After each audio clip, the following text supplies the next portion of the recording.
واليتامى والمساكين فارزقوهم منه وقولوا لهم قولا معروفا قولا معروفا۔ اس میں بتایا گیا کہ جب بٹوارے کا وقت آئے، جب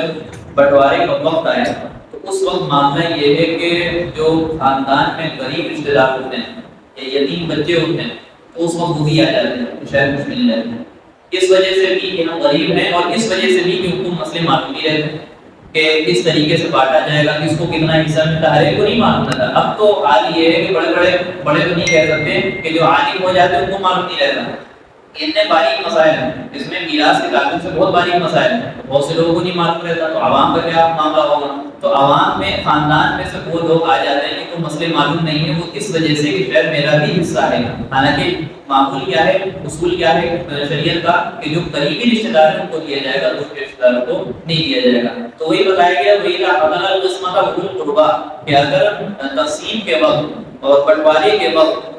حصہ لگانے کے وقت رشتہ دار کچھ آ جائیں، رشتہ دار سے مراد دور کے رشتہ دار آ جائیں، والیتاما اور یتیم لوگ کچھ آ جائیں، والمساکین اور کچھ ضرورت مند آ جائیں، فارزقوہم منہ،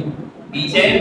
کہا گیا تھا، باقاعدہ اصول بتا دیا گیا تھا قریبی رشتہ داروں کو صرف دیں گے، دور کے رشتہ داروں کو نہیں دیا جائے گا۔ اب یہاں پہ کہہ رہے ہیں کہ آپ جب یہ لوگ حاصل ہوں گے، غریب ہوں گے، یتیم ہوں گے، اسی طریقے سے رشتہ دار دور والے ہوں گے، ان کے سامنے تقسیم کر رہے ہیں، آپ سب کو مال دے رہے ہیں، مال لے کر کے جا رہے ہیں، اس میں جو یتیم ہے، مسکین ہے، وہ جب مال کو دیکھیں گے اور ان کو کچھ ملا نہیں تو ان کی دل شکنی ہوگی، ان کا دل دکھے گا اور وہ افسوس کریں گے، حسرت بھری نگاہ سے دیکھیں گے۔ تو اس کا بھی اسلام نے خیال رکھا ہے، اس کا بھی اسلام نے خیال رکھا ہے۔ تو کہا کہ فارزقوہم منہ، فارزقوہم منہ، یعنی جن لوگوں کو حصہ ملا بالغ لوگوں میں سے، یہاں پہ یہ شرط ہے بالغ لوگوں میں سے جن لوگوں کو حصہ ملا ہے اور وہاں پہ حاضر ہے، ان کو چاہیے کہ صدقے کی نیت سے، خیرات کی نیت سے ان غریبوں کو، ناداروں کو، مسکینوں کو اور دور کے رشتہ داروں کو بھی کچھ دے دیں، کچھ دے دیں۔ یہ فرض نہیں ہے، استحبابی صورت ہے، مستحب ہے، اس میں آپ کو ثواب ملے گا۔ دوسری چیز اس میں یہ بھی لکھی ہے کہ یہ جو میراث کا مال ملتا ہے، یہ کیا کوئی آدمی بہت محنت و مشقت کرتا تب ملتا ہے؟ ہمارے والد صاحب کا انتقال ہوا تو مال ہمارے پاس آ گیا، ہمارا انتقال ہوا ہمارے لڑکے پاس چلا گیا، تو کوئی محنت نہیں کرنی پڑتی، بلا سعی اور بلا محنت کی مال ہم کو دستیاب ہو جاتا ہے۔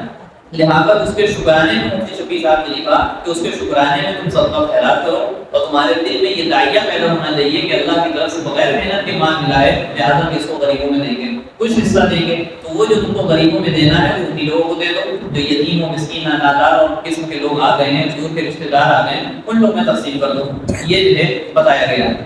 فارزقوہم منہ، ان لوگوں کو کچھ حصہ دے دو۔ اچھا اس میں پھر وہی بات آ جائے گی کہ جو نابالغ بچے ہیں اگرچہ وہاں حاضر ہیں ان کے مال میں سے نہیں دیا جائے گا۔ دوسرا یہ کہ بٹوارے سے پہلے ان غریبوں کو نہیں دیا جائے گا، پہلے بٹوارا کر دیا جائے گا، جو بالغ ہیں وہ اپنی طرف سے دینا چاہیں تو دیں، ٹھیک ہے۔ اور اگر کوئی بالغ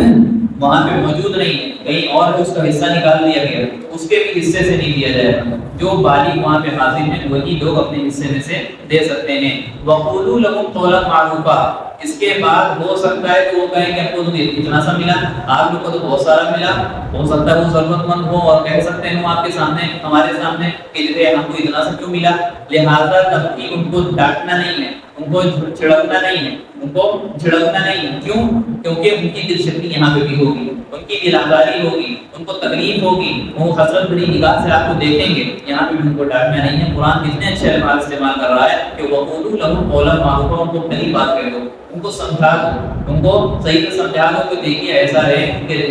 شریعت کے مطابق آپ کو کوئی حصہ نہیں ہے، ہم نے جو آپ کو حصہ دیا ہے یہ اپنی طرف سے دیا ہے، نفلی عبادت کے طور پہ دیا ہے، آپ کا کوئی حصہ اس میں نہیں بنتا۔ یہ جو ہے ان کے لیے اچھی بات کا کہنا ہے، وقولوا لهم قولا معروفا، ان کو سمجھایا جائے گا تاکہ ان کی دل شکنی نہ ہو۔ وارثین جو حاضر ہوں وہ دیں گے، غیر جو مسئلہ بتا دیا گیا ہے۔ تو یہ چند چیزیں ہیں وقولوا لهم قولا معروفا، تو ان سے جو حاضر ہوئے ہیں یتیم و مسکین لوگوں میں سے ان سے اچھی بات کہہ دی جائے گی تھوڑا بہت دے کر کے، اور اگر کوئی نہیں بھی دینا چاہتا تو اس کے لیے ضروری ہے کہ اس کو پھٹکار دیں۔ اب آج کا معاملہ کیا ہے، یہاں تو قرآن کہہ رہا ہے کہ جس کا حق نہیں ہے اس کو بھی دو، اور آج کا معاملہ کیا ہے دنیا کا کہ جس کا حق ہوتا ہے اس کا بھی چھین لیتے ہیں۔ ہمارے ماں باپ مال چھوڑ کر گئے، ہم نے اپنے چھوٹے بھائی کا چھین لیا، ہم نے اپنی بہن کا چھین لیا، اپنی بیوی کا چھین لیا، بیٹی کا جو ہے مال کر کے بچوں کو دے دیا، اور تحقیق کیا کرتے ہیں کہ بیٹی کی ہم نے شادی کرا دی، بیٹی کو ہم نے جہیز دے دیا۔ ارے اسلام میں جہیز نام کی تو کوئی چیز ہی نہیں، اسلام میں تو میراث نہ بھی نہیں سی، ہم میراث کا لے کر کے جہیز دے رہے ہیں، ایک تو مال بھی خرچہ ہو رہا ہے، اوپر سے گناہ بھی پڑ رہا ہے، اوپر سے گناہ بھی پڑ رہا ہے، جہیز میں بھی مال خرچہ ہوتا ہے، میراث میں بھی مال خرچہ ہوتا ہے، تو شریعت کے مطابق ہم میراث دے دیں، اس میں کیا حرج کی بات ہے؟ اس میں کوئی حرج کی بات نہیں۔ تو معاملہ یہ ہے کہ ہم نے جو ہے اس اسلام کے احکام کو سمجھا نہیں اور اس کے مطابق ہم عمل نہیں کرتے، لیکن یہ بات سمجھ لینی چاہیے کہ جب تک کہ ہم کسی کے مال کو دبا کر کے اپنے پاس رکھیں گے تو وہ مال ہمارے لیے حرام ہے۔ شروع میں یہ بات آئی کہ اللہ کے رسول علیہ الصلوۃ والسلام نے یہ اصول بتایا تھا کہ جب تک کہ کوئی اپنا مال، جب تک کہ کوئی بھی انسان اپنا مال خوش دلی سے نہ دے وہ مال تمہارے لیے حرام ہے، وہ مال تمہارے لیے حرام ہے۔ اس میں بہت ساری باتیں ہیں کہ شادیوں میں جاتے ہیں وہاں دیتا چلتا ہے کہ وہ آدمی کس طریقے سے دیتا ہے کیسے نہیں دیتا، بہرحال لمبی تفصیل ہے۔ تو یہ تمام چیزیں ہیں، ہم کو سمجھنا چاہیے کہ کس کا کیا حق ہے اور اسی حساب سے میراث تقسیم ہونی چاہیے۔ اگلا جو رکوع ہے اس میں پوری تفصیل ہے اس میں کہ کس طریقے سے کس کو کتنا حصہ ملے گا، انشاءاللہ کسی موقع کو بات آئے گی۔ اللہ تعالیٰ سے دعا ہے کہ اللہ تعالیٰ ہم سب کو قرآن سمجھنے والا بنائے، اس پر عمل کرنے کی توفیق عطا فرمائے اور اس کے حقوق میں وعدہ رکھنے والا بنائے۔ آمین وآخر دعوانا الحمدللہ رب العالمین۔ ویڈیو اگر اچھی لگی ہو تو لائک کریں، شیئر کریں اور چینل کو سبسکرائب کرنا نہ بھولیں اور ساتھ ہی ساتھ بیل آئیکن کو پریس کریں تاکہ نئی ویڈیو کی نوٹیفیکیشن آپ کو ملتی رہے۔